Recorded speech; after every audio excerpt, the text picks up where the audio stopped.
तू रे माझा मितवा मालिकेच्या येणाऱ्या पुढील काही भागामध्ये आपल्याला जबरदस्त असा ट्विस्ट पाहायला मिळणार आहे, ज्यामध्ये आपल्याला असं पाहायला मिळतंय की आता वल्लरीने खूपच मोठा डाव टाकलेला असतो. राजू पक्या त्याच्या टोळीला आणि त्या बाईला किडनॅप केलेलं असतं आणि जो पक्या आहे त्या पक्याकडून आता इकडे जे काही 1 करोड रुपये होते ते सुद्धा तिने आता सगळे पुन्हा मिळवलेले असतात.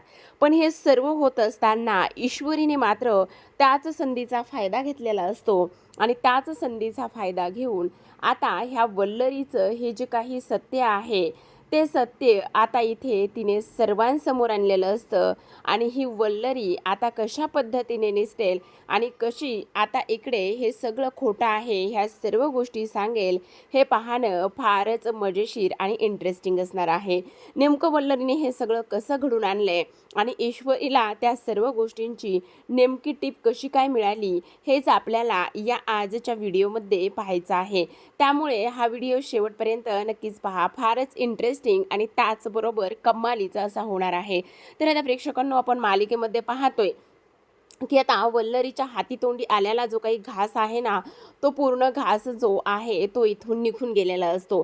म्हणजे होतं काय, तर आता इकडे त्या राजू पक्या आणि त्या बाईनं इथे वल्लरीला गुलीगत धोकाच दिलेला असतो. एवढे मोठे 1 कोटी रुपये कशाला म्हणतात, 1 कोटी रुपये, आणि ते 1 कोटी रुपयामधली फुटकी कवडीसुद्धा वल्लरीला दिलेली नसते आणि त्याचमुळे वल्लरीचा आता इकडे खूपच जास्त जळफळाट होत असतो. ती म्हणत असते, नाही काही जरी झालं ना तरीसुद्धा इथे मी हे सगळं अजिबात होऊ देणार नाही.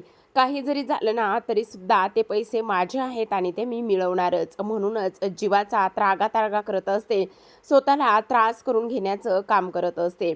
पण तेवढ्यातच मामा येतात, तिला विचारतात की नेमकं काय झालंय म्हणून एवढी चिडचिड आणि ह्या सगळ्या गोष्टी तू का आणि कशासाठी करत आहेस. पण त्याच वेळेला ती म्हणत असते, कारण 1 कोटी रुपये गेले. तेव्हा मामा म्हणत असतात, ह्या गोष्टीचं दुःख तुला का आहे. त्यावरती म्हणत असते, दुःख का आहे म्हणजे मला तर ह्या सर्व गोष्टींचं दुःख असणारच ना. नाही कसं म्हणताय तुम्ही, असं सुद्धा आता इथे ती बोलत असते. त्याचबरोबर मामा म्हणत असतात, तुझं तर मला ना हल्ली काय चाललेलं आहे त्या गोष्टी अजिबात समजत नाहीयेत की तू अशी कशी वागू शकतेस. पण आता वल्लरी म्हणत असते, ते कितीही आणि काही जरी असलं ना तरीसुद्धा एक गोष्ट मात्र तेवढीच महत्त्वाची आहे.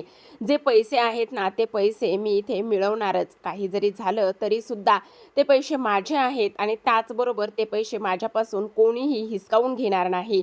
मी आता ते पैसे कसे मिळवते हेच तुम्हाला दाखवून देते, असं सुद्धा आता वल्लरी मनामध्ये म्हणत असते. कारण जे पैसे तिच्या हातून गेले आहेत त्या पैशावर फक्त तिचा हक्क होता, असं तिचं म्हणणं आहे. आणि त्याचमुळे आता ती पोलिसांमध्ये फोन करते आणि पोलिसांना फोन केल्यानंतर आता म्हणत असते, तुम्ही ज्या राजू पक्या आणि त्याचबरोबर त्या बाईला अटक केलं होतं ती बाई तुमच्या तावडीत आहे का. आणि त्याचबरोबर ते लोक म्हणत असतात, नाही, आणखी आम्ही त्यांचा तपास करत आहेत, शोध घेत आहेत, पण आम्हाला आणखी त्या लेडीज आणि त्याचबरोबर त्यांच्यासोबत असलेली ती 2 माणसे सुद्धा सापडली नाही आहेत. तुम्हाला जर काही माहिती मिळाली असेल, तुमच्या हाती काही माहिती लागली असेल तर तुम्ही आम्हाला नक्कीच सांगू शकता, असं सुद्धा आता इकडे पोलिसांचं म्हणणं असतं. त्याच वेळेला वल्लरी आता मनामध्ये म्हणत असते, मी आणि तुम्हाला माहिती देऊ असं होणं शक्यच नाही.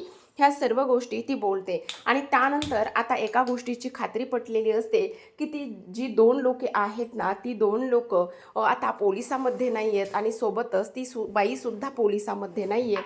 ह्या गोष्टीचा तिला मात्र फारच जास्त आनंद झालेला असतो. आता लगेचच ती तिच्या माणसांना फोन करते आणि तिच्या माणसांना फोन केल्यानंतर त्या तिघांचे सुद्धा फोटो पाठवत असते आणि तिघांचे सुद्धा फोटो पाठवल्यानंतर आता लगेचच म्हणत असते, मी तुम्हाला आत्ता 3 लोकांचे फोटो पाठवलेत. काही जरी झाले ना तरीसुद्धा त्या 3 लोकांना शोधायचं आहे आणि त्याचबरोबर त्यांना मी आपल्या जे काही नेहमीचं गोडाऊन आहे ना त्या गोडाऊनमध्ये घेऊन जायचं आहे आणि तिथे त्यांना बांधून टाकायचं आहे. आता असं हे सगळं काही झाल्यानंतर आता लगेचच इकडे वल्लरी त्या माणसांचे फोटो पाठवते आणि त्या तिच्या माणसांना सांगत असते की ही खबर ह्या कानाची त्या कानाला गेली नाही पाहिजे, असं वल्लरी रागातच बोलत असते. आणि एक गोष्ट लक्षात ठेवा, जेव्हा तुम्ही त्यांना पकडाल, किडनॅप कराल, तेव्हा मात्र त्यांचे डोळे पूर्णतः बांधून टाका, जेणेकरून त्यांना आपण कुठे जातोय, कशा पद्धतीने कुठे घेऊन जातोय ही गोष्ट कळता कामा नये. आता लगेचच कामाला लागा आणि ते कुठे असतील, काय असतील हे सुद्धा तिने जवळपास सांगितलेलंच असतं. तेवढ्यातच आता इकडे ईश्वरी ह्या मामीचं बोलणं ऐकते आणि ईश्वरी मामीचं बोलणं ऐकल्यानंतर ती म्हणत असते, म्हणजे ह्या किडनॅपिंगच्या मागे मला आता असं वाटत होतं की राकेशचा हात आहे, पण राकेशचा हात नसून ह्या मामीचा हात आहे. मामी ह्या सगळ्या गोष्टीच्या मागे आहे. मामी हे सगळं काही का आणि कशामुळे करते? कन्नूला किडनॅप करण्याचं एवढं मोठं कटकारस्थान ह्या मामीने का आणि कशामुळे रचलेलं आहे, असं ती विचार करते आणि त्यानंतर पुन्हा म्हणत असते, नाही, मला हे काही जरी झालं तरी अर्णव सरांना सांगावंच लागेल. त्याच वेळेला आता अर्णवकडे जाते, पण अर्णव ऑलरेडी टेन्शनमध्ये असतो आणि परत विचार करते, मी जर आत्ता सांगायला गेले तर माझ्याकडे धड फुटावासुद्धा नाही आहे आणि त्यामुळे मी ह्या सगळ्या गोष्टी सांगू शकत नाही. तेवढ्यातच आता वल्लरी घरातून निघालेली असते. आता ईश्वरी तिला जाताना बघते आणि त्यानंतर विचार करते, काय करू, जाऊ का ह्या मामीच्या मागे? जर ह्या मामीच्या मागे गेले आणि त्याचबरोबर सगळ्या गोष्टींचा शोधाशोध केला तर नक्कीच मला काहीतरी भेटेल आणि त्याचबरोबर नाही, मला असं इथे बसून नाही चालणार. मला का असं वाटतंय की नेहमीच की ही मामी ह्या सगळ्या गोष्टींच्या कुठेतरी जाऊन मागे असेल, काहीतरी करत असेल ही मामी, मला प्रत्येक वेळा असं का वाटतंय?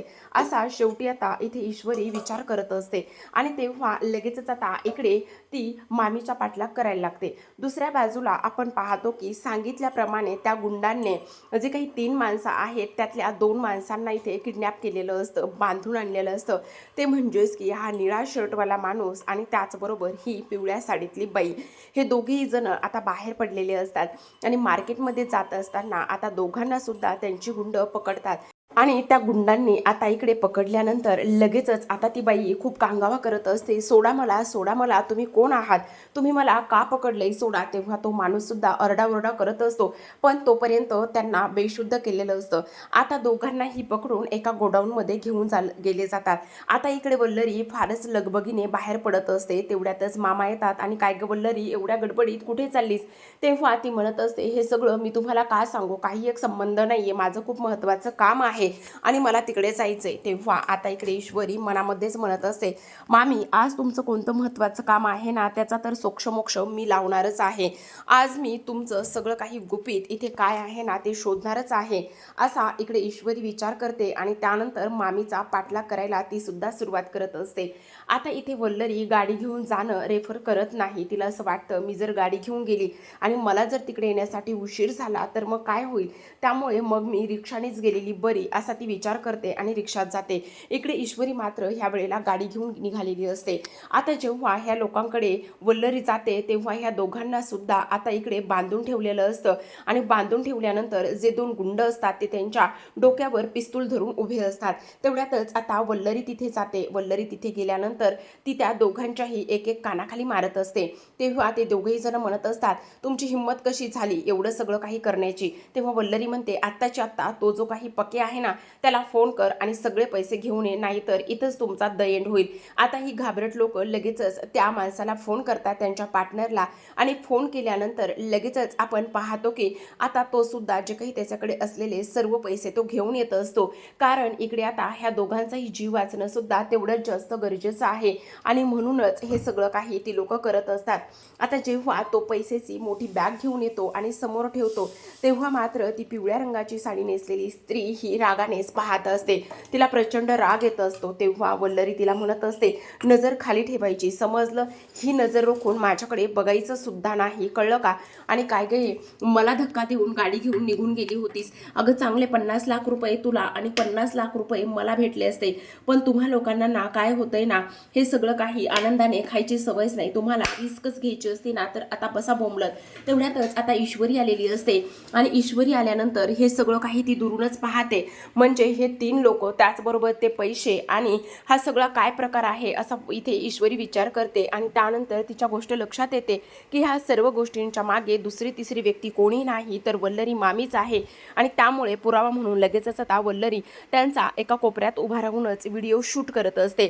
आता व्हिडिओ शूट करत असताना प्रेक्षकांना आपण दाखवलंय फोटोमध्ये तसं, पण ती थोड्याशा अंतरावर उभी आहे आणि ह्या लोकांचा व्हिडिओ तू इथे शूट करत असते. आता व्हिडिओ शूट केल्यानंतर जो काही पक्या आहे तो सगळे पैसे इथे आता वल्लरीला देतो आणि सर्व पैसे दिल्यानंतर इकडे हे दोघेही जण म्हणत असतात, नाही आम्हाला अगोदर सोडा, आम्हाला अगोदर सोडा. अगं बाई असं काय करतेस, 50 लाख तुला घे, 50 लाख मला दे. पण तरीसुद्धा आता इकडे ती म्हणत असते, अजिबातच नाही. जर तेव्हाच जर मी म्हणत होते ते ऐकलं असतं तर भेटले असते. आता असं म्हणून इथे शेवटी ईश्वरीला पुरावा मिळालेला असतो. ईश्वरी ताबडतोब तिथून बाहेर पडते. ईश्वरी ताबडतोब तिथून बाहेर पडल्यानंतर आता हा व्हिडिओ माझ्या सोबत ठेवते आणि ह्या मामीला चांगलाच धडा शिकवते. ही मामी इकडे आता माझ्या कनूच्या जीवावर उठली होती. एवढंच नाही तर ही मामी काय काय करत असेल असा आता ईश्वरी विचार करते. तर प्रेक्षकांनो, हे पाहणं फार इंटरेस्टिंग आहे की आता ईश्वरी हे सर्व वल्लरीचं कधी एक्सपोज करेल. तर पाहत रहा तू ही रे माझा मितवा. भेटूयात अशाच एका नवीन ट्विस्ट सोबत. तोपर्यंत धन्यवाद.